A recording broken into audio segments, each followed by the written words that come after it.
Hello, I'm Dr. Shannyn Pearce, and I'm so glad you're here to go over my absolute favorite topic, which is chronic Epstein-Barr virus and all the misconceptions that come along with that. So, if you are new to my world, I've actually struggled with chronic Epstein-Barr most of my life. I was diagnosed with fibromyalgia when I was 11 years old. At that time, we didn't know it was Epstein-Barr related, right? I actually had a neurologist tell me fibromyalgia meant that my pain was all in my head and there was nothing I could do about it, and I was going to have it my entire life. So I struggled my whole life with my health. I had migraine headaches, I had psoriasis, I had dizziness, I had IBS, I had all of these things my entire life until all of it really came to a head after my first pregnancy. When I had my son, I had a complete health crash. I had debilitating fatigue. I had joint pain so severe, I could barely pick up my newborn baby for the first couple of hours of every single day. I wasn't able to work anymore. I couldn't function. I really felt like I was a shell of myself. And maybe you felt like that before. I felt like I was just a bystander, kind of watching everyone else live life when I physically felt like my body couldn't function. I was always tired. I was always in pain. And at that point, I actually reached out to many different doctors. I did labs. I went and looked for help, and nobody could tell me what was wrong. So I struggled in silence. I struggled in this place for many, many years until finally I was doing some research and I was looking at chronic Epstein-Barr, and it just felt so similar to what I was experiencing in my body. So I tested my Epstein-Barr labs, and sure enough, I had a very heavy viral load, and my primary root cause was a chronic Epstein-Barr infection. So from there, I started looking for people to help me manage that infection. And what I realized is very few people know anything about a chronic viral infection, specifically Epstein-Barr, but also things like HSV1, HSV2, cytomegalovirus. Any of these chronic viruses that stay in our system actually create systemic inflammation. They attack our immune system and they create dysregulation in our nervous system, which is why these viruses cause so many crazy mystery symptoms. And I'm going to teach you a little bit more about that as we go. But in learning that and finding out that I really couldn't find people to help me manage my own illness, I went on this journey to figure out the answers for myself. So a lot of what I want to share over these next couple of minutes with you guys is what I had to learn for myself and what I now have been able to use for me to get my breakthrough to now live a very healthy, happy life. I no longer have fibromyalgia. I no longer have eczema and psoriasis. I no longer have all those issues that were caused by my chronic Epstein-Barr because I learned how to properly manage it. So one of the first things I want you to know about Epstein-Barr is it's true there is no cure, right? People DM me all the time and say, well, if I do these things, am I going to be cured of Epstein-Barr? Am I going to be cured of HSV? And unfortunately, the answer is no. There is typically no cure, but there is hope. The things I'm going to teach you are what you need to do to make sure that even with a chronic virus, you can live a very healthy, very full, very happy life when you do the right thing. So no cure, but lots of hope. And I hope you leave the end of this video feeling hopeful that this could be your answer, just like it was my answer. So let's get started. I have lots of things that I want to teach you. First off, let's talk about what is Epstein-Barr. I feel like a lot of people don't even really know exactly what Epstein-Barr is. So let's start there. Number one, Epstein-Barr is the virus that causes mono in the acute form, which means the first time you get exposed to it, it causes mono. Now, I actually have never been diagnosed with mono, which happens for a lot of people because when we're younger and we go to the doctor and we're fatigued and we have swollen lymph nodes and we don't feel good, most of the time what happens is they'll swab us for bacteria. It will come back positive for strep bacteria. And without doing any further testing, they'll say, oh yeah, it's strep, here's an antibiotic, and send you on your way. Because testing for mono actually requires a blood draw, which they're not usually going to do on that same day. So Epstein-Barr and strep bacteria actually co-infect together upwards of 80% of the time. So for a lot of people, you've probably been exposed to Epstein-Barr, but maybe you were just told it was strep. So one of the things I tell people all the time is if you had chronic strep throat, chronic strep infections as a kid, strep B, group B strep if you had children, you are at a much higher risk of having chronic Epstein-Barr. So even if you've never been diagnosed with mono, I don't want you to rule out Epstein-Barr as your root cause, because maybe you were just never tested properly for it. But in its acute phase, that is what it causes. From there, it can be transmitted a lot of different ways. It's saliva, right? It's why mono is called the kissing disease. Also blood. It can be through sex. It can be through birth, right? In pregnancy and birthing of a child, they can end up with Epstein-Barr as well. So lots of different ways it can be transmitted. And it is contagious in certain stages. I'll show you that in just a second. It is a herpes virus. So it's human herpes virus number 4, which means it has a similar effect like HSV1 and HSV2, where it stays in your body long term. This is what makes Epstein-Barr so problematic, is it does stay in your body forever. And in times of stress, in times of hormone fluctuation, being exposed to other illnesses like other viruses or other bacteria, toxins, those types of things can reactivate it, which can cause more long-term problems. And we'll talk a little bit more about that as we go as well, but it does stay in your system. So even if you had mono once when you were 10 years old, doesn't mean you don't now still have that chronic Epstein-Barr, because it stays in your cells. In particular, why I have become just fascinated with Epstein-Barr is because it affects a specific type of cell in your body, which is called your B cells and your epithelial cells. But your B cells in particular is what makes Epstein-Barr so problematic. Your B cells are like the regulatory cells for your immune system. And unlike some of the other viruses, what Epstein-Barr does is it gets in those B cells and it basically hijacks your immune system. But because it lives inside one of your actual cells, the body doesn't detect it. So it doesn't fight it off, which means it can stay inside those cells and continue to replicate and continue to get stronger, causing mystery symptoms, autoimmune conditions, inflammation, even when it's not reactivated. Now, that's a very important statement. I'm going to explain that more. But the problem with Epstein-Barr, different than other viruses, is even when you are not in a current reactivation, it can still be causing the long-term issues because it hides in those B cells, which are truly like the regulation of your immune system. So they cause immune system dysfunction. That's one of the most fascinating things about Epstein-Barr and why I believe it's a lot of people's primary root cause and they don't realize it, because of the direct effect it has on your immune system. It's actually fascinating when you start learning how it works in the body. The next thing I need you to know is even though after your primary infection, that virus can become latent or dormant, right? So it goes into what some doctors will tell you is a past infection. You'll see my air quotes when I say past infection, because past infection doesn't always mean it's not causing problems. Because, like I just explained, even in the dormant phase, even when your labs show a past infection, if the numbers are high enough, it's actually still causing chronic symptoms. And we're seeing that it's actually the titers for a past infection that are most highly linked to things like MS, Hashimoto's, fibromyalgia, chronic fatigue, dysautonomia. They are linked to the dormant phase of Epstein-Barr because of the way it damages your immune system. So if you've been told it's just a past infection, it's no big deal, I'm here to tell you that is not true. Mine was just a past infection and it destroyed my health until I started to take this very seriously. So I'm going to show you some examples of what those tests look like in just a second so that you can fully understand. Even if somebody has told you that before, it might not be the answer. They might just not understand how to properly interpret your Epstein-Barr labs.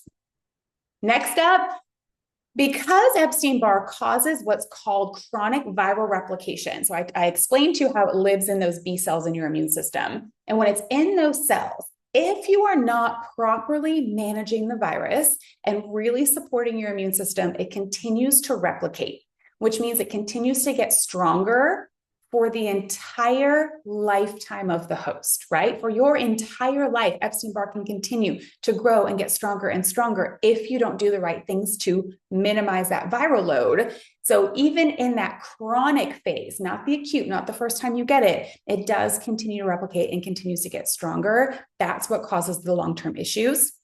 And there are 60 different types of Epstein-Barr, which is why not everybody has chronic Epstein-Barr, right? So it is true that most populations have been exposed to EBV, right? Over 90% of people have been exposed to Epstein-Barr. That doesn't mean everyone has a chronic infection either. It depends what strain you're exposed to, how healthy your body was, did it fight it off, and have you had that ongoing viral replication inside your cells, making your numbers go up, causing chronic issues, Or did your body do a really good job the first time you had it, shut it down, has managed it properly, and it is no longer an issue?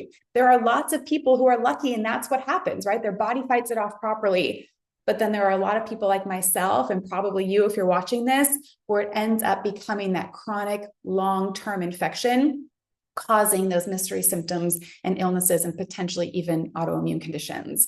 So hopefully that clears up a few misunderstanding or miscommunications about Epstein-Barr, just so you know exactly what we're dealing with. I also like to go through these red flag symptoms. This is truly the checklist that I go through in my mind. When I'm talking to somebody for the first time and they're listing their symptoms or they're telling me what they're experiencing, if I hear any of these things, I'm immediately thinking, I want to know if we're dealing with Epstein-Barr or not. So as we go through this list, I want you to think in your head, how many of these things do you say yes to? And I typically say, if you are a yes to 2 or more of these things, it is definitely time to investigate Epstein-Barr as your root cause. Or if you already know you have Epstein-Barr, it is time to get serious about managing it properly. So just go through this list with me. 1, do your symptoms go in cycles where you're like, oh, I feel awful for a couple weeks, and then I'll have a few weeks where I feel okay, right? Maybe not great, but okay. And then I'll feel like something just like hits me again and I'm down, or I'll have a really bad 6 months, and then I'll have a little bit of time that I feel better. And your symptoms kind of up and down in those cycles. That's pretty classic of a chronic viral infection.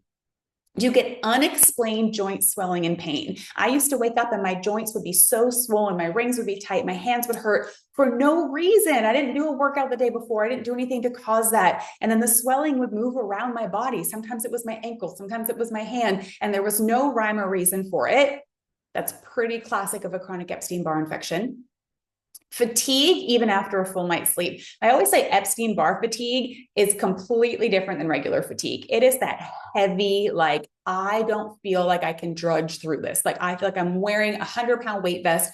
Everything's harder. And even though I slept, I am still exhausted and I can't get out of bed. That heavy, heavy fatigue is very classic of Epstein-Barr. Night sweats that don't seem hormonally related. When your body is trying to fight off a chronic virus, it's going to increase body temperature, kind of like a pseudo fever. And night sweats are one of the things I see often with a chronic virus. Headaches and migraines are classic of Epstein-Barr. Strep throat, like we talked about, right? If you've had reoccurring strep throat or strep bacteria or strep infections, that's a pretty major indication you might have a chronic Epstein-Barr infection. Skin issues. I said that Epstein-Barr likes those B cells, but the second part was called your epithelial cells, which is literally your skin cells.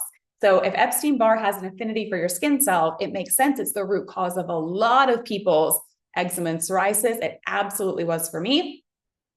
If your pain and fatigue gets worse when you're stressed, stress is one of the number one things that triggers Epstein-Barr. So if you're the person who, like, there's a stressful event and then your body hurts so bad the next day, or you get these splitting headaches, or you know that when you're pushing yourself too hard, you're going to have 3 bad days after that. If stress really flares your symptoms, it might be flaring that Epstein-Barr.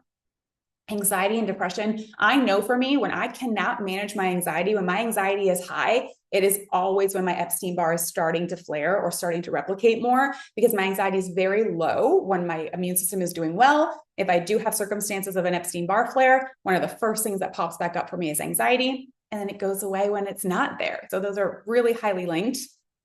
Dizziness and ringing in the ears. This is so classic of Epstein-Barr because it loves those nerve roots in the head. So eye floaters, any eye and vision problems, tinnitus, ringing in the ears, dizziness, that's those cranial nerves being affected by the Epstein-Barr virus, floaters in your eyes, bladder issues that aren't a bladder infection. Maybe you have something like IC or irritable bladder and nobody can really figure out why. There's never an infection. Epstein-Barr likes that tissue in that bladder area. And then any other mystery symptoms. Whenever there's just a symptom that doesn't make sense, I'm always thinking, well, it is probably Epstein-Barr. So if you have said yes to 2 or more things on that list, it is time to get serious about considering Epstein-Barr as your root cause, because that's what I see over and over and over again when people have these types of symptoms. So if you know that, where do we go from here, right? Okay, great. I think it's Epstein-Barr, or I know I have Epstein-Barr. Some of you are watching this and you know you have it, but you don't know where to go from there. Let me start taking you through some of the things.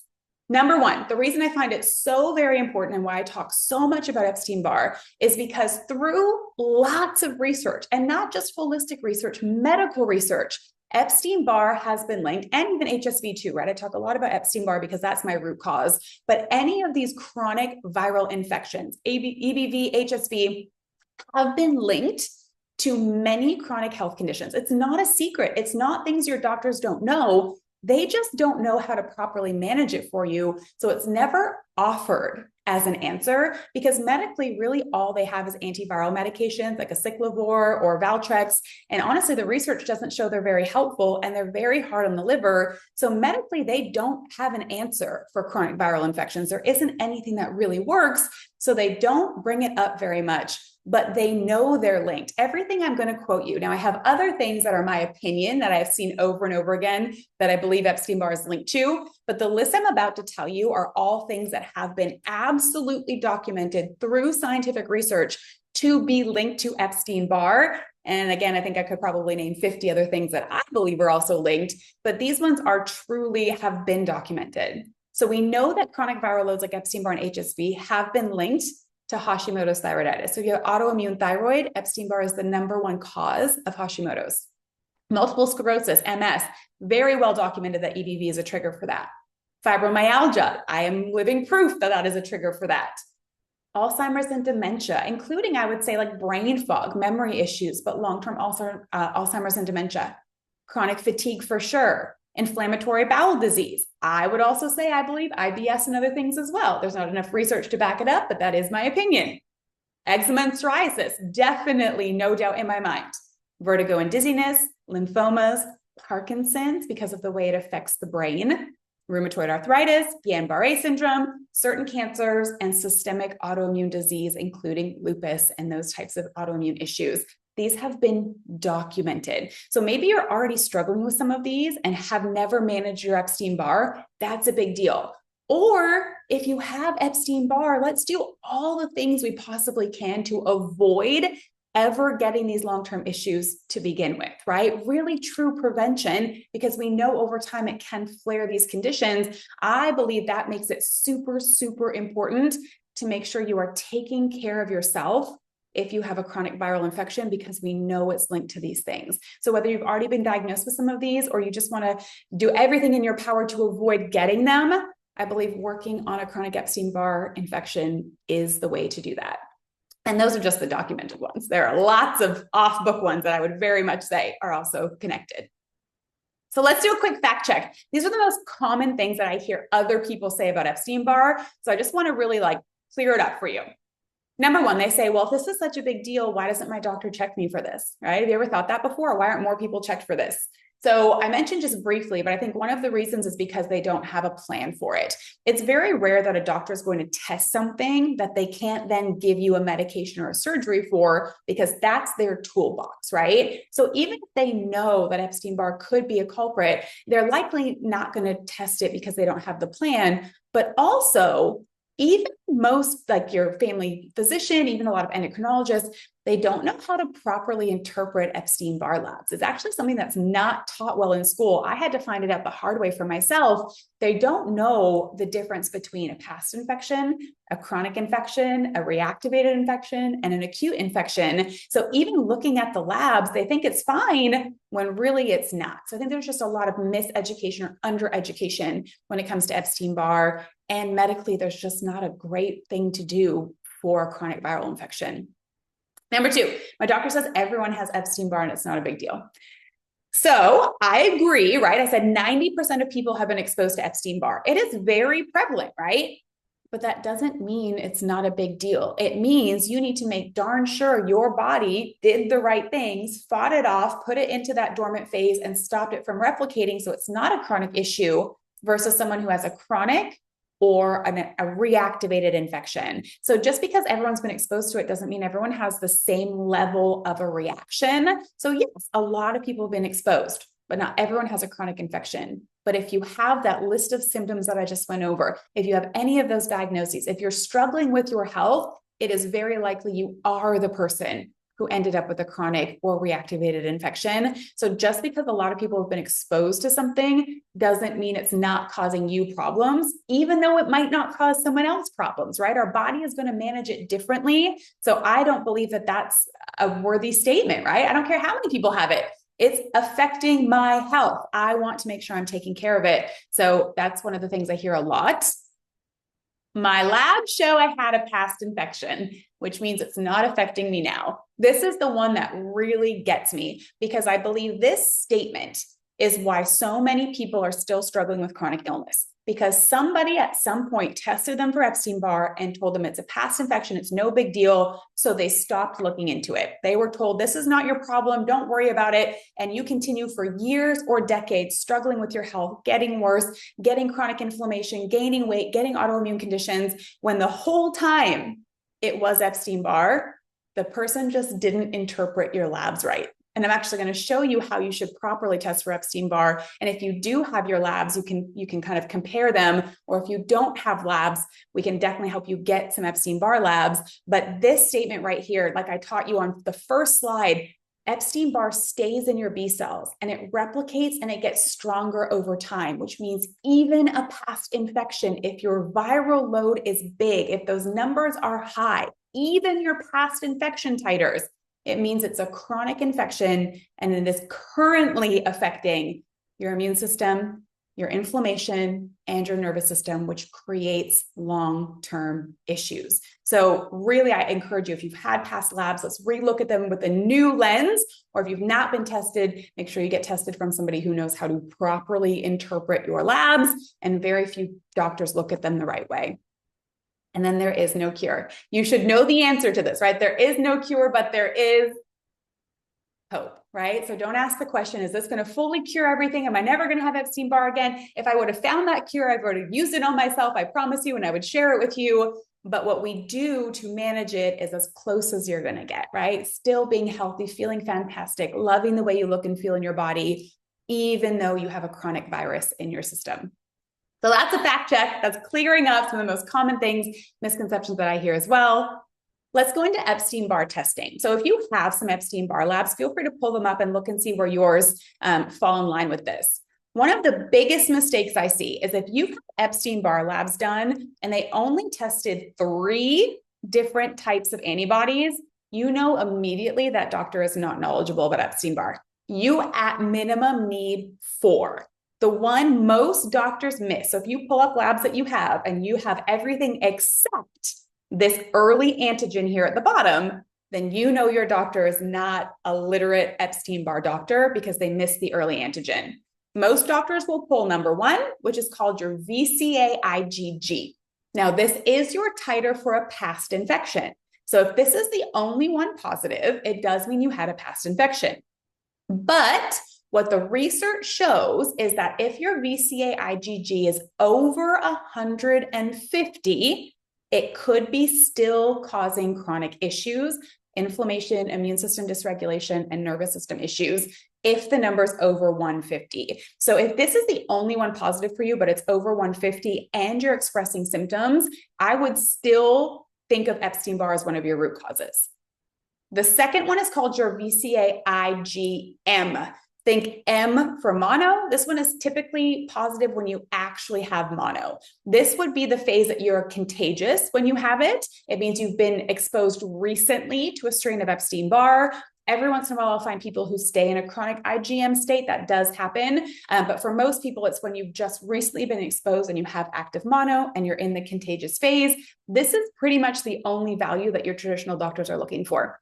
If IgM isn't positive and you don't have active mono, they're telling you you're fine, it's a past infection, when again, that's just not true. Number 3 is called your eBNA. This is your nuclear antigen. This is another one that your traditional doctors will tell you is a past infection because it's not a current activation, but the nuclear antigen means the virus has gotten into your cell, and this one has been highly linked to Hashimoto's. This one is highly linked to like muscular, the chronic pain, chronic fatigue. The nuclear antigen causes a lot of physical symptoms in the body. And the same with your VCA IgG. If your nuclear antigen is over 150, you are thinking more in line of this is a chronic infection causing my current symptoms. So having them positive, but having both your VCA IgG and your nuclear antigen over 150 would put you in that category of a chronic Epstein-Barr infection. Now, number 4 is the one that's typically missed. Your early antigen lets us know if you're in a current flare. And this is the one that's missed all the time. If you're in a current flare, it's, again, doesn't necessarily mean the other ones are less important, but in a current flare usually means you have extra inflammation. Your immune system is really struggling even more because you're in a full-on flare. The virus has left the cell again and it's back in the bloodstream, which means you're getting some more acute type symptoms, but it would be a reactivation, not the first time you get it, a reactivation of your chronic infection. So making sure you always check that early antigen. So if you have labs, look at those. If not, I'll show you in a second how we can help you get some proper Epstein-Barr testing if you need it. But testing properly is number one, all 4 titers. But number 2 is making sure the right person's reading your labs. You can fully miss your root cause. You could have your answer right in front of you and some doctor who doesn't understand tells you it's a past infection and then leaves you to struggle when really this could have been it all along if the right person was reading those labs. So hopefully that helps you. And if you have testing, you can make some of those differentiations for yourself. All right, from there, let me tell you what we do to start managing the virus. Now, when it comes to Epstein-Barr, it can be very complicated. I'm a fan of simplification. Let's do what we can, do the right things to manage the virus so we have the best chance of having that healthy, happy life. So when it comes to Epstein-Barr, there are a couple of different steps that you're going to want to take. I'm really going to go through what step 1 is because most people I find have never even done step 1. This is where you start, right? This is foundational. And step 1 is weaken the virus and start to support your immune system. And there's a few different things that have to go into a plan like this. So there are some supplements. I'll tell you about those in a second, but just supplements alone won't do it. There's some nutritional strategies, and those are fantastic, but just doing strict nutrition isn't going to be the be all end all. When it comes to a chronic virus that lives in your system forever, the true hope, right? The true plan is in doing all of these things together. And it was one of the things that I missed for so many years. I would do a little piece over here. I would do something else over here, or I was trying a bunch of supplements, but I wasn't doing the other pieces. And I always felt like I'd be getting stuck, or I'd feel a little bit better and then I'd go backwards. It's when I really realized that all these pieces have to be clicked together at the same time that I finally felt like I got my movement in the right direction. So even if you're missing just 1 or 2 of these pieces of the puzzle, it could really be what's holding you back. So what do we do? Step 1, if you're thinking, I know, okay, it's chronic Epstein-Barr, or I have all of those symptoms, I think it's Epstein-Barr, I want to know what to do from here. Number 1, we do need some good evidence-based antiviral supplements, right? We need things to weaken the virus and support the immune system. Some of my absolute favorites, if you follow me on social media, monolaurin and lysine combined, taken together. Separately, they're okay, but not fantastic. Together, they really are the best thing to help open up the virus, get inside, and start decreasing your viral load. So a combination of lysine and monolaurin is fantastic, but I always pair it with immune system support that are specific to a virus. So a lot of times what happens is when our body is fighting off a chronic virus every day, right? Every day of your life, our immune system gets really tired and it stops being able to do it effectively. So it allows the virus to keep replicating and get stronger and stronger. So just taking things to kill off the virus is okay, but we've got to make sure we're giving the immune system back some strength so it can keep up the fight, so it's not so tired. So I always want to make sure I'm doing a really great blend of antiviral herbs with the lysine and the monolaurin. For example, things like beta-glucans or astragalus. I love different medicinal mushrooms. The combination of that immune support with the lysine and the monolaurin is key. And I'll tell you a little bit more about that in just a second. But we do want to make sure we are supporting with the right supplements.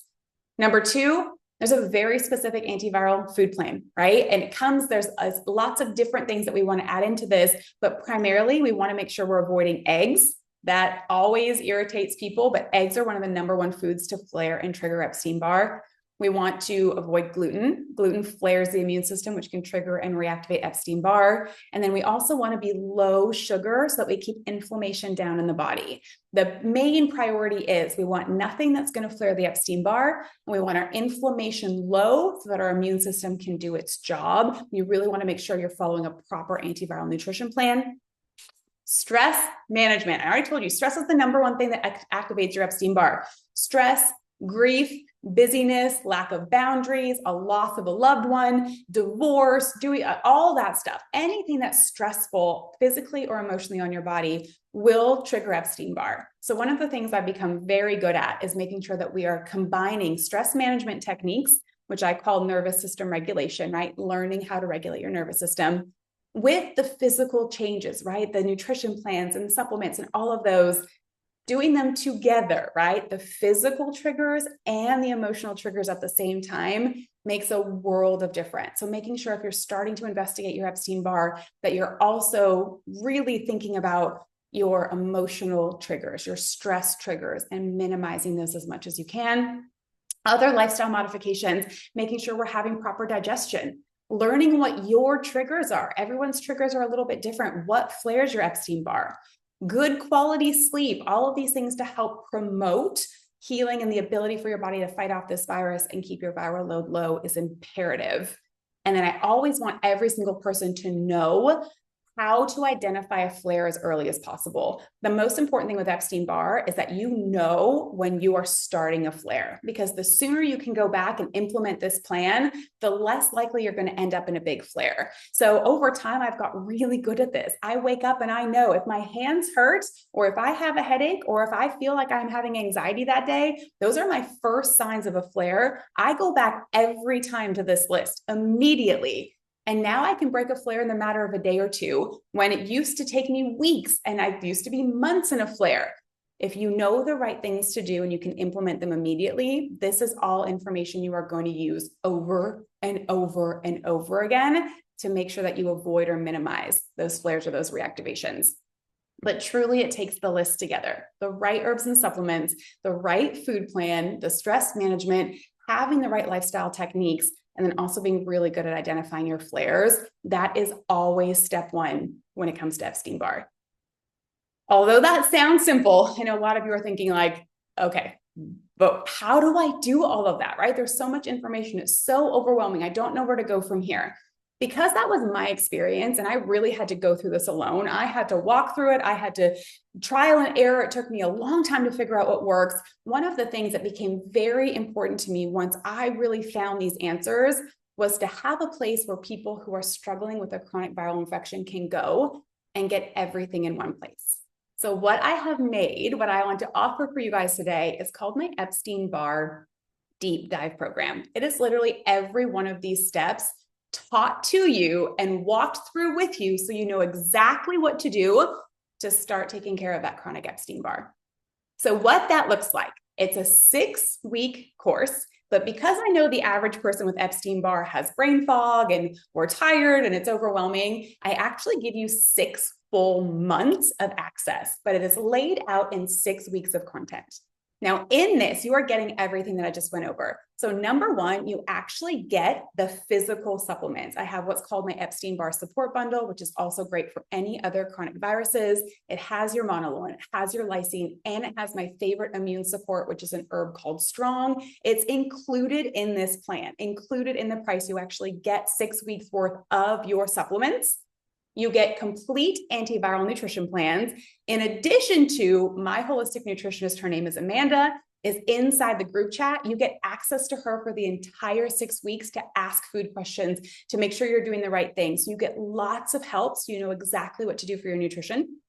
You get mindset guidance from me. I have different guided audios. We have different mindset techniques, all of these things to teach you how to regulate your nervous system and your stress. That is built into every single week. Each week has a new teaching component. So we talk about things like inflammation. We talk about co-infections. We talk about hormones. We talk about proper digestion and sleep. Everything I mentioned that I want you to be able to implement is built into this plan. When I tell you I've put everything I need you to know inside this course, I mean it. I'm giving you all of the steps and all of the pieces. And then you also get that full 24/7 live chat. There's a chat where you can ask questions. You have access to me and my nutritionist for the entire 6 weeks. The entire group is in there. So you get to meet people. You get to be around people going through the same thing as you, but you have that place to ask your questions, all for $349. I mean, this program is truly, when I looked around, comparable to other programs that are about $5,000. And it should be. It is fantastic. But my heart is for people who are struggling to have a place to go and actually have a community and some answers, that I wanted to make it a pretty easy yes. Now, I understand it's still an investment, but it is worth every penny. And there is no way you are going to get everything that I'm offering you for that price anywhere else. It includes your supplements. It includes your meal plans. You get access in a chat to me and my nutritionist for what should be a much more expensive program. Now, normally it's $399. From watching this, if you use the code EBVSAVE at checkout, then you save that $50 and it makes it $349. In that 6 weeks, I'm also going to add a couple of bonuses. So the 60 days of your supplements included, that's bonus number one. Honestly, that alone is well worth everything you're about to go through just to actually get the physical supplements as well as all the information. That's huge. Number two, you're getting that chat, right? There's nowhere you're going to go to be able to ask a question to a doctor and a nutritionist whenever you want at a price like this. Like, that is super valuable. But number three, I'm also going to add some live Q&As. I don't always do this, but I feel like it's important to give you guys a face-to-face place to ask some questions, to meet each other, to go through things together. So I'm going to add 2 additional live Q&A sessions. We'll do them every other Tuesday. Now, they will be recorded, so if you miss the live, no worries, you'll see the recording as well. But I'm going to add those in as a bonus so you get some real-time face-to-face opportunities to chat and ask questions as you need it. So all of those bonuses, plus the entire 6 weeks of content. Remember, you're getting 6 months access. So if you're worried about not being able to complete it or running behind, you don't have to. I'm making sure you have plenty of time to work through all of the content and get everything you need. And if you book using the link that's below and you use the code EBVSAVE, you're going to get it for $349 for absolutely everything that we just went over. I am telling you right now, if you are struggling with Epstein-Barr, I'm going to turn off the screen for a second. If you are struggling with mystery symptoms, if you said yes to more than 2 of those symptoms on that list, if you feel like nothing ever works for you, this is the piece that you're missing. This is the primary root cause that needs to be managed before you can move on and do any of those other things. I really encourage you, like, make a choice. Commit to yourself today and be like, I'm going to try one more time, right? I'm going to give it my effort. I'm going to do one more thing because I believe this is different than what I've done up to this point. And for me, if I wouldn't have kept trying, if I wouldn't have finally figured out that Epstein-Barr was my root cause, I would still be struggling with all those symptoms. So I feel you. I've been there. I understand what it's like to feel stuck for so long. Epstein-Barr is a big deal. Chronic viral load in general is a big deal. If you have HSV1, HSV2, any of those things, this is your chance to finally start moving in the right direction with your health. So invest in yourself, right? You rarely do that, right? Like, bet on you. Spend the money, show up, be there face to face. Let's link arms together and walk through this 6 weeks. And I really think that this is going to be the breakthrough you've been waiting for, because I know it was for me. And I've layered everything in there that I would have needed for my first steps that I didn't know back then. So I would be honored to be your guide, to walk through it with you, to give you the opportunity to do this with me, fully guided, access to questions, the 2 bonus live, and all of the content. Every week I roll out new content. I keep it easy for you guys so it's not overwhelming. So each week you have a couple of teaching videos to watch and look through. You have your meal plans and your recipes. You have the things that we're learning that week. And then the next week I roll out new content. And then you have the week to go through that, or take your time if you need to. But it's laid out with the person who has chronic Epstein-Barr in mind. I didn't want it to be overwhelming. I want it to be easy to do. But most importantly, I want it to be pieces that you're going to learn now and use forever. And there's nowhere else you're going to find that for $349. That also includes your supplements and full access to me. Take a chance, click the link, EBVSAVE for your discount, and get ready to rock and roll. All the information's on the sales page. If there's anything else that you want to read or learn about, all of it is there for you. But I look forward to seeing you inside this group. I am so excited to be there with you and watch your transformations. We always get the coolest testimonies from this program, and I'm really excited for you to be one of those transformations. So thank you so much for spending the last few minutes with me. Go ahead and reserve your seat. I want to see you inside there, and we'll see you in a few weeks.